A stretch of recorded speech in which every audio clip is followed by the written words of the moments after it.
Y el año escolar 2024-2025 inicia el próximo lunes 26 de agosto con una matrícula extraordinaria de 2.6 millones de estudiantes, aunque los invitados dicen que es un poquito más en el sistema educativo público y una inversión superior a los 4.600 millones de pesos en utilería escolar. Pero la pregunta es, ¿la educación pública está preparada para este periodo lectivo? Recientemente la Asociación Dominicana de Profesores aseguró que el magisterio está listo para el año escolar, sin embargo resaltó una serie de deficiencias en las escuelas públicas que estudiaron, como la insuficiencia de aulas y el deterioro de estas, lo que influye en el deterioro al mismo tiempo de la calidad educativa, las condiciones sanitarias, las condiciones de todos los útiles. Es terrible lo que dicen, sin embargo, a la clase que ya es hora. Bienvenidos estos invitados tan especiales en esta noche.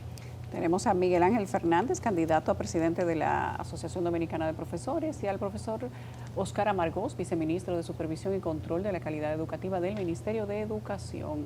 Podemos irnos a la clase que ya es hora, realmente. Buenas noches a los dos, ¿cómo están? ¿Quién comienza, el optimismo o la realidad? La realidad. Porque no hay realidad en ambos bandos. Puede ser que no, las visiones sean diferentes, pero buscan lo mismo al final. Buscamos lo mismo, exactamente. Probablemente el profesor tendrá una visión diferente de cuál es la principal problemática del sistema educativo dominicano, que probablemente no coincida conmigo, o puede ser que coincida. Y a mí me interesa mucho iniciar por ahí, porque en realidad la problemática no es la falta de aula, faltan aulas. ¿Cuál es la realidad entonces? La principal problemática del sistema educativo dominicano es que los niños no están aprendiendo lo suficiente. Y la prueba de eso es que... Eso es terrible. Exactamente. El sistema educativo nuestro viene arrastrando, digamos, desde que se empieza a aplicar el 4% del Producto Interno Bruto, falencias que no logramos superar con la velocidad que deseamos. Y las pruebas diagnósticas y las pruebas nacionales evidencian que los avances existen, pero muy poco. Y para nosotros el principal problema de la educación dominicana es ese. ¿Y cómo se habla del principal problema desde el organismo que tiene que resolver esos problemas? Interesantísimo. Resulta que para usted lograr que un niño concluya el primer ciclo de la educación primaria, los primeros 3 años, efectivamente tiene que pasar primero, segundo y tercero. Quiere decir que si ese niño no se le enseñó desde la educación inicial, que es previo al primer ciclo de primaria, lo que necesitaba desarrollar en términos de sus habilidades, y cuando entra en primaria no se le enseña lo que tiene que aprender en ese primer grado, en el segundo y en el tercero, entonces usted tiene que esperar mínimo 3 años a partir de ese proceso para mirar si realmente se está logrando los objetivos. Quiere decir que la educación no cambia de un año para otro, son ciclos, y por eso nosotros estamos haciendo énfasis en que la fundamental para resolver el problema, que lo vamos a ver dentro de un periodo, digamos, de 10 años, obviamente cada año vamos a ir viendo si se sigue haciendo y se siguen implementando las políticas que estamos desarrollando, esos cambios. Entonces, definitivamente, nosotros estamos haciendo lo que hay que hacer para que esa situación cambie. ¿Y eso que hay que hacer tiene que ver con los maestros y las maestras? Los maestros, la infraestructura física, los programas, el currículo, los libros, la gestión, son múltiples factores que se combinan de manera holística para generar ese proceso. Entonces, si uno se pregunta cuáles son los elementos claves para organizar un sistema educativo que empieza su nuevo ciclo el próximo lunes 26, bueno, primero uno tiene que establecer la demanda. Se ha dicho que no hay suficiente cupo para todos los estudiantes, y uno lee. Pero la verdad es que la proyección de la matrícula para el próximo año escolar respecto de la matrícula que tuvimos el año pasado es de apenas de un crecimiento de 22,000 estudiantes nuevos proyectados. Tenemos anualmente en los últimos años, desde que se empezó a aplicar el 4%, un aumento progresivo de los planteles y de las aulas. Todavía nos faltan aulas, es verdad. Tenemos alrededor de 6,000 aulas que no están en las condiciones óptimas, y eso representa el 9% del total de las aulas que tiene el sistema educativo dominicano. 9% no están en condiciones óptimas. ¿Por qué? Bueno, porque el proceso de construcción de nuevas aulas, en promedio, yo le puedo decir que desde los 10 años implica una adición de 855 aulas por año, desde que se empezó a aplicar el 4%. De hecho, en el año 22-23, año lectivo 22-23, se adicionaron 2,908 nuevas aulas en condiciones óptimas. Pero cuando se dice que efectivamente faltan muchas aulas, hay que ver dónde que faltan esas aulas, porque normalmente cuando uno se establece el promedio de estudiantes por aula a nivel del país, se dará cuenta que ese promedio en este momento, para el próximo año escolar, tendremos 32 alumnos por cada aula. Pero en el año 2018-2019, ¿y por qué lo menciono? Porque es el año prepandemia, el promedio de estudiantes por aula era 39.7, y ahora en este año esperamos 32. Pero, señora Margós, del 2018 al 2019 han pasado ya 5 o 6 años. No podemos hacer una comparación 2022, 2023, 2024. ¿Por qué se avanza tan lento en esta construcción y habilitación de aulas? Es un tema que nos preocupa a todos, efectivamente. Porque en otros países se puede, lo logran, construir las aulas. Si falta dinero, aquí no. Ahí se tiene, los recursos están. ¿Por qué no se logra hacer una especie de coordinación entre la parte financiera, la parte operativa y la parte humana? Y eso quizás también deberíamos preguntárselo al señor Miguel Ángel Fernández, sí, vamos a que hacer, es candidato a presidente de la ADP. Lo que sospecho, si es un candidato a presidir la ADP, irá también en contra de la administración actual de la ADP, entonces el equilibrio lo tendremos nosotros que hacer. Bienvenido, profesor, claro. Gracias, buenas noches. Bueno, los docentes del país están listos para ir a su trabajo el lunes 26. Están listos. Están listos. No va a haber huelga como cada año al inicio. Los evaluados y los no evaluados. Están listos para ir los evaluados y los no evaluados. Además están trabajando desde el 3 de agosto en unos procesos que le llaman curso de verano, planificación y esas cosas. De manera que se esperan los muchachos el 26. Ahora bien, me llama mucho la atención que el viceministro Margós dice que el problema de la educación son los aprendizajes y minimiza el tema de la cobertura y las condiciones de aprender. cuál es la cobertura y las condiciones. Pero la gente que está en su casa y tal vez no comunica, no enlaza una cosa con otra, ¿a qué usted se refiere? Sí, por ejemplo, el hecho mismo que haya dificultades, digamos, para la alfabetización en los primeros años de primaria, tiene una causal abajo que no está cubriendo a los niños de 3, 4 y 5 años, que en la ley de educación está como nivel inicial.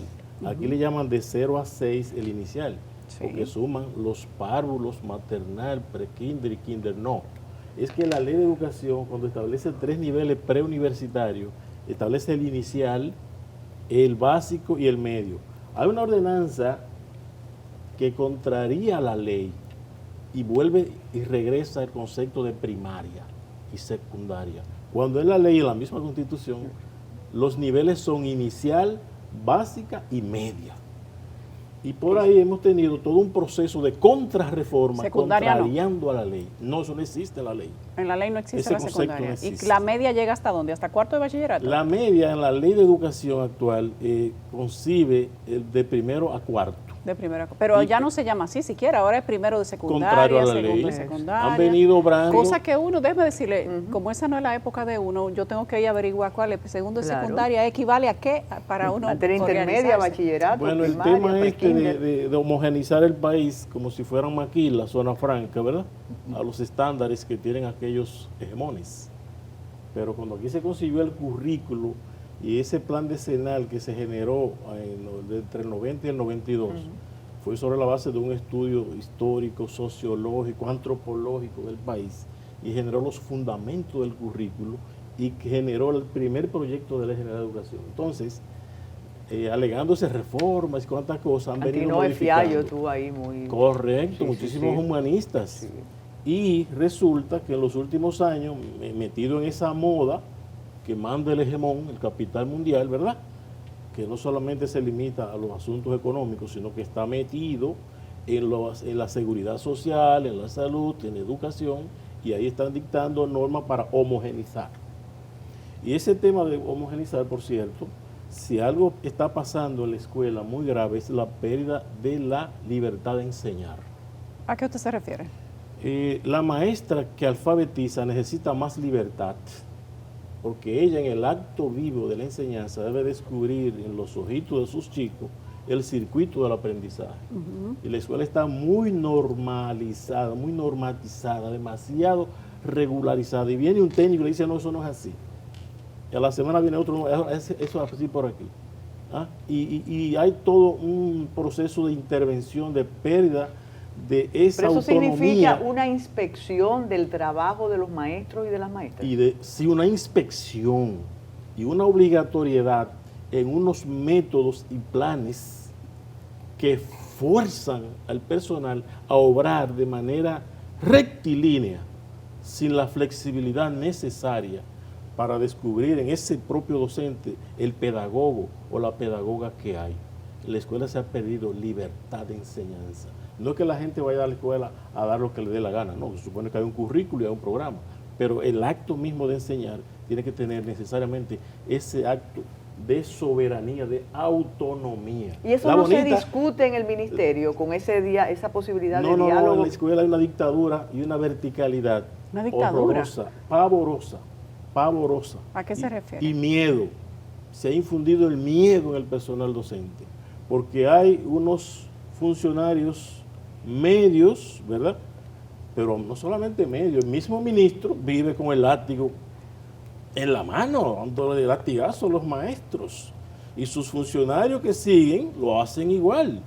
Y en la dirección del centro no todos los directores son suficientemente democráticos como para generar en el grupo la cultura de la colaboración, de eso. Lo interrumpo de nuevo, y no hay una posibilidad de queja intermedia entre el distrito y la regional, por ejemplo. Hay incluso mesas, no más, no solo eso, la ley crea los órganos de cogobierno. En el centro existe, lo llama la Junta del Centro, integrado por docentes, estudiantes, padres, sociedad. Y no se expone esa queja. Eso no está funcionando porque eso se instrumentaliza.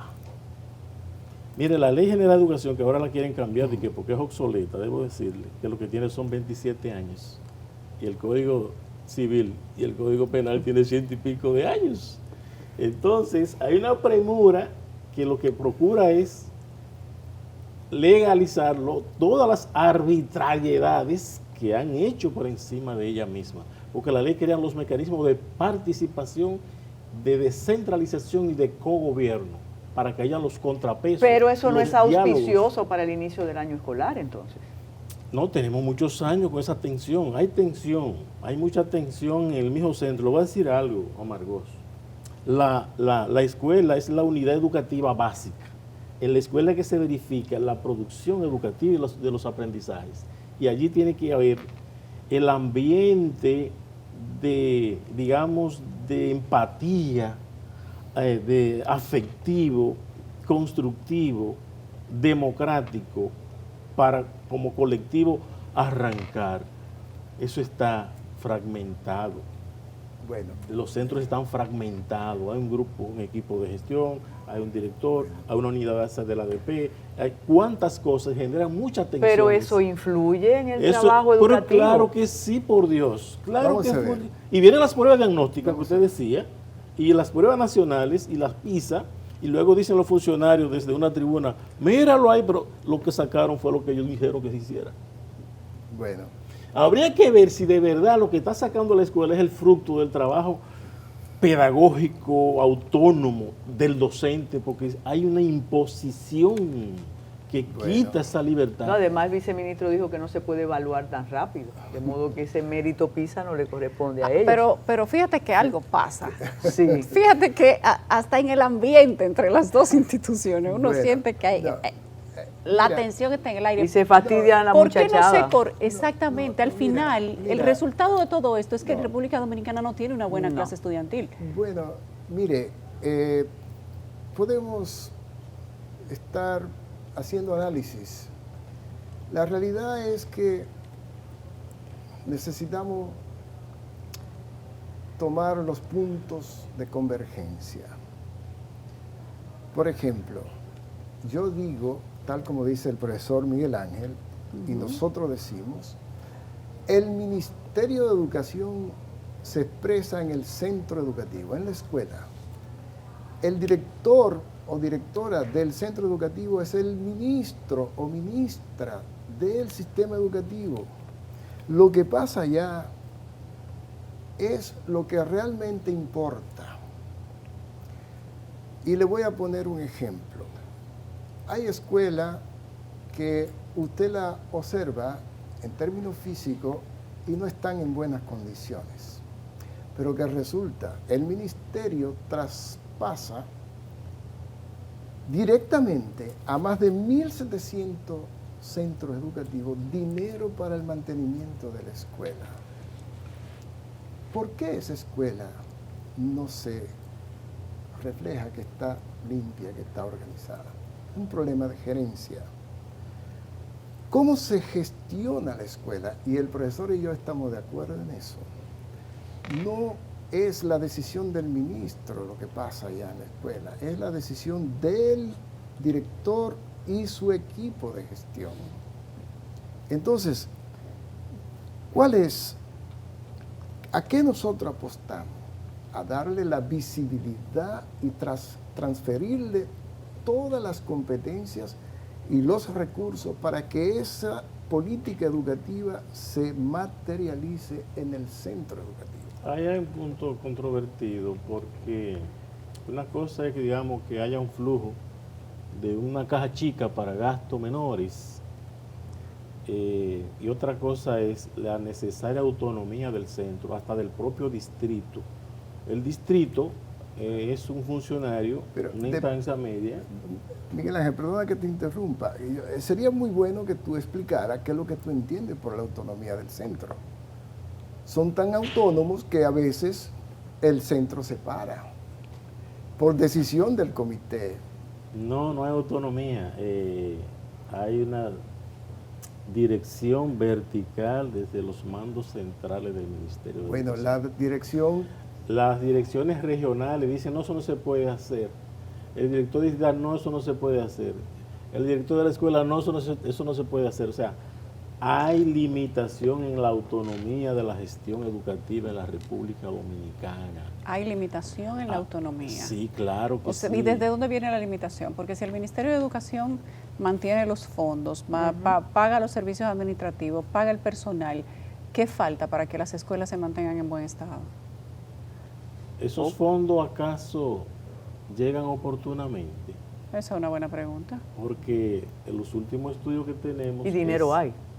Por que mucho. solo el 15% de los centros funciona la junta del centro. Y algunas juntas de centro no tienen la cuenta, sino que dependen de la cuenta del distrito. Para la gente que no sabe lo que es una junta de centro, cuéntanos qué es eso. Sí. Igual que la autonomía, y aunque bajemos el nivel de la discusión, cuando se habla de autonomía, yo pienso en las ocasiones que las maestras han llevado antisociales a ofrecerle charlas a los estudiantes y no vemos ninguna consecuencia para ese asunto, igual que las veladas y los cánticos y los ritmos y la violencia. Entonces, hay como tantos planos contrapuestos en la autonomía. No nos referimos a ese nivel, porque eso fue un caso extremo y fue, digamos, eventual. Igual que la violencia en las escuelas. Pero cuando hablamos de la autonomía, es que el centro necesita gestionarse y autogestionarse. Y más en el aula, más concretamente. En un espacio del centro, el aula, el docente necesita más autonomía en el ejercicio de sus funciones de propiciar libertad de cátedra, ¿qué usted quiere decir? Eso viene como de la universidad. Yo me refiero a autonomía. Es que hay una planificación, por ejemplo. Mira, vamos a decir un caso. Usted hace una planificación para 6 grupos de matemática de bachillerato, digamos de primero de bachillerato.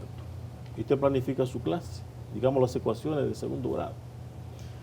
Cuando usted hace su primera hora de clase, a la segunda ya te va mejorando, a la tercera va cambiando por la experiencia. Y es probable que cuando usted entre al aula, lo que usted llevó no sea útil, se le ocurra otros recursos, otros medios. Pero cuando usted habla de libertad de cátedra, esa libertad está cohibida.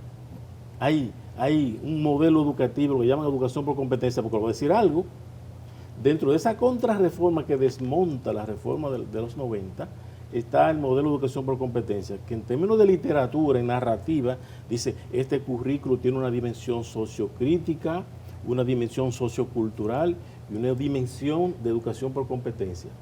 Ahora revise de ese trípode, ¿cuál es el que se acentúa? Educación por competencia. Lo sociocrítico está en el piso. Lo histórico-cultural casi no se ve. Y esa educación por competencia ha generado un modelo muy administrativo, porque se ve el tiempo en planificación y evaluación. A la escuela se va a ser evaluador, va la maestra para que le evalúen, van los estudiantes para que lo evalúen, va la psicóloga para que lo evalúen, y menos para aprender. Pero nosotros, es una factoría de evaluación. Yo creo que usted sepa que ese modelo el señor Amargós dijo hace un momento, y lo decíamos fuera del aire, que el principal problema que tiene República Dominicana es la calidad educativa, y para salirnos del cliché de la calidad educativa, lo que saben los niños. Exactamente. La capacidad que tienen los maestros para enseñar cosas de calidad. La capacidad que tienen esos maestros para hacer que lo que los niños tienen que entender lo entiendan. Porque no vamos a ir a la capacidad de aprendizaje de los niños, Exacto. porque se supone que ellos podrían aprenderlo todo, a menos que tengan algún tipo de situación cognitiva, y eso no es generalizado. Ese es el principal problema de República Dominicana. ¿Por qué hemos derrochado tanto dinero y seguimos en el mismo sitio? Bueno, yo y nosotros, el equipo que está al frente del Ministerio de Educación, insistimos que estamos haciendo lo que se necesita para cambiar esa realidad. Y le voy a poner un ejemplo. El profesor no se opuso a eso, me consta, pero el sistema educativo dominicano no tenía libros. ¿Cómo que no tenían libros? No tenía libros. ¿Cuándo? Hasta el año 2022. ¿Cómo que no tenían libros? Se sorprende, le voy a decir. Si lo un escucha caso. Pablo Cuello y otras personas más de las Se editoras, riegan y dicen que es mentira. Claro. Bien, entonces dígame Claro, usted. un currículo sin libros, Un 10 currículo años. sin libros. Sin 10 libros. años. ¿Pero 10 con años qué sin los libros. niños estudiaban entonces? Con lo que los profesores podían armar. ¿Y bajando qué daban? clases. ¿Y qué le daban para los niños Por estudiar? lo que ¿Y por qué aparecía. aparecieron unos libros botados a la Botados, basura? lo encontramos nosotros en el INAVIE. Exacto. cajas y cajas de libros encontramos nosotros. Puede ser que un funcionario haya malinterpretado la información que quizás no llegó, pero fíjese lo que pasa. Fíjese lo que pasa. Cuando decimos que hace 10 años los estudiantes de secundaria no tenían libros. A propósito del inicio del próximo año escolar, se están repartiendo 12 millones de libros. ¿Qué significa para los estudiantes y para la familia un ahorro sustancial, y para el propio ministerio, para los contribuyentes, de 4.000 millones de pesos? Eso es bárbaro, pero nosotros no podemos dejar a tantos padres que están escuchando, aunque estamos haciendo una discusión institucionalizada. ¿Qué pasa? ¿Por qué en las escuelas le siguen pidiendo útiles a los muchachos si se supone que el ministerio lo provee? En la escuela pública eso no pasa, mi querida. Sí pasa, es una queja constante. No pasa. Si pasara, inmediatamente nosotros tomamos la decisión. ¿Por qué? Porque las escuelas, a todos los niños se les provee desde el zapato, la mascota, los libros, la mochila, todo. Bueno, lo que esperamos es que el lunes iniciemos el año escolar, por lo menos con la canción de Ramón Emilio Jiménez, A la clase que ya es hora. Muchísimas gracias por su tiempo. Nos quedamos con el deseo de continuar. Se necesita una segunda parte. Una segunda con parte, ustedes. pero cuando la clase haya empezado, para que entonces hablemos de cuántos empezaron, si llegaron los libros, si las aulas están La decepción bien, escolar es importante. la salud mental de los muchachos que van a la escuela y de los maestros también. Y de su campaña. Y de mi campaña. Pero ¿Cuándo son las elecciones? Que me despidan, yo quisiera decir algo, porque Claro. el doctor Amargo habló de unos promedios. Recuerden que los promedios no dicen toda la verdad. Exacto. El ingreso per cápita, de comparar lo que recibe Valdés Albizu con lo que yo recibo, dividirlo entre dos y que recibimos todos esos cuartos, es un engaño, ¿verdad? Sí. Entonces, lo No, de es que per usted cápita cogió un y los mal promedios, parámetro. Dejó Cogió un mal parámetro. que por cierto, ahí está. ¿Quién lo mueve de ahí? Lo han Los poderes ratificado. fácticos no se mueven. No, y usted habló de hegemón, ya sabemos por dónde va El él. promedio, eso es muy relativo, porque Claro. usted tiene centros que son unitarios o multigrados en montañas y son altas. Cuando usted lo compra, pero aquí en Santo Domingo, no lejos, usted tiene escuela con 60 muchachos. Yo le puedo decir la información.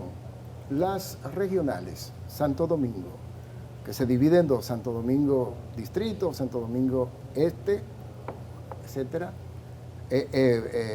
Santo Domingo 1 y Santo Domingo 2. Higüey y San Pedro de Macorís son las regionales que tienen mayor cantidad de estudiantes por aula, que sobrepasa el promedio que yo dije. No nos podemos ocultar esa realidad. Por eso, cuando se publica de que en todo el país hacen falta aulas, no es así, es en esos territorios donde hace falta. Bien. Bueno, Perdón. muchísimas gracias. Nosotros seguimos y ustedes vayan con cuidado, que es muy de noche. Hacemos la pausa.